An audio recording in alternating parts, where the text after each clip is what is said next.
Hey class, so I wanted to show you two things with this video. The first is how to add audio into Maya so that you can animate to the music. Note that you will have to re-add the audio to your fully rendered files in Premiere Pro once we're done with everything, but you can preview it in Maya. And then the second is I wanted to show you how to animate your camera. So let's get started. The first thing that I have so far is a little animation, so super easy, just the eyes and the hand moving, only 120 frames. So if I want to add audio to this, I'm going to right click, go to audio and import audio. I'm going to find my sci-fi processing. And you can see it creates a waveform here in the timeline. So super duper easy. Now if I hit play,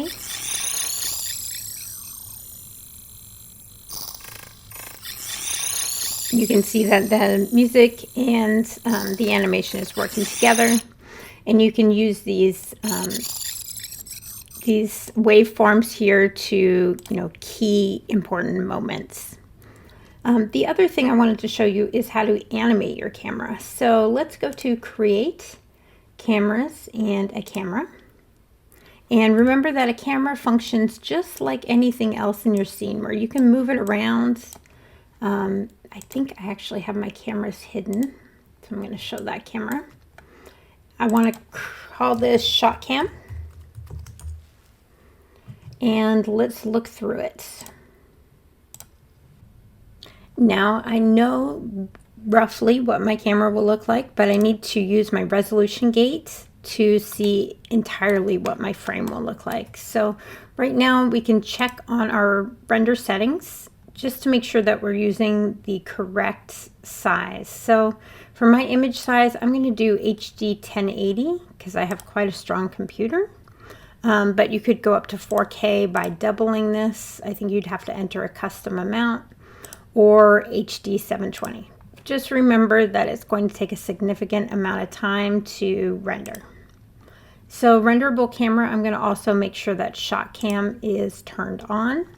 We're going to look at our other image settings later, but in the next video, but basically you're going to want image format JPEG and frame. You're going to want name, number extension, or name underscore extension.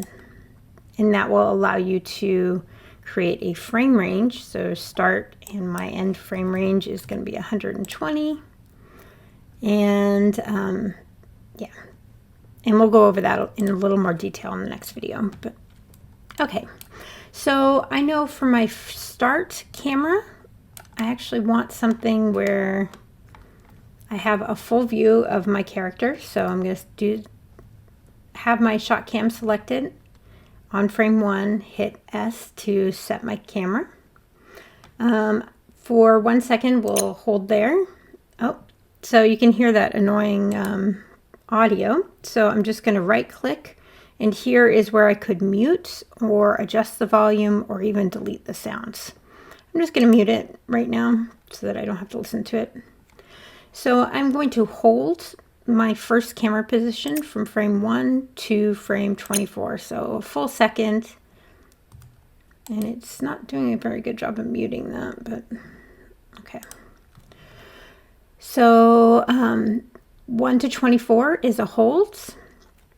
Then at 24 I want to start zooming in, so let's go to frame, let's maybe 50, 55. And here I want to zoom in just on these eyes. So I have auto key turned on, so it's just collecting that as a keyframe. So let's just see what that looks like. 1,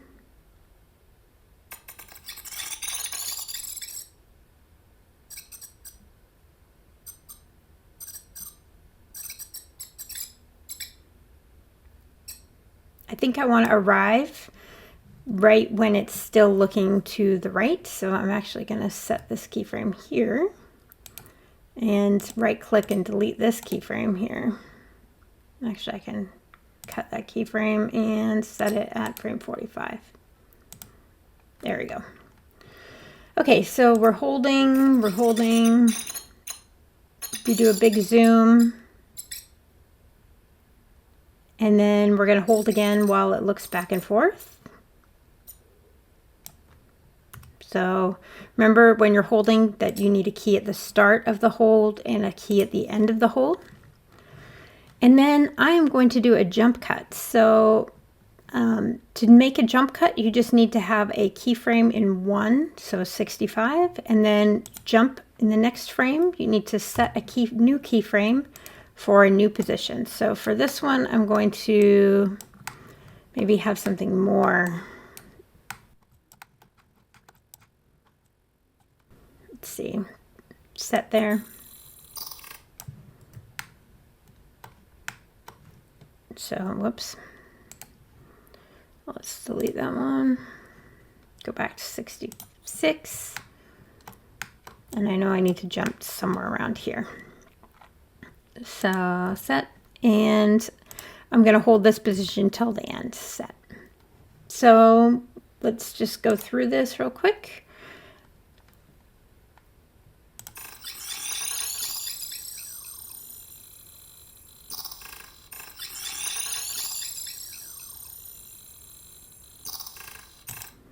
Okay, and I'm just going to recenter that camera a tiny bit more for here. Copy this keyframe and paste it at 120. There we go. Okay, so that's a really quick way of creating a camera and animating it. Make sure that you use one camera and you have all of your shots using that one camera. It'll make your life easier for rendering. There is a way to render with multiple cameras, but we probably won't be covering it. But if you want to ask me offline, I can show you how to do that. Okay. All right. Thanks, class. Have a good one.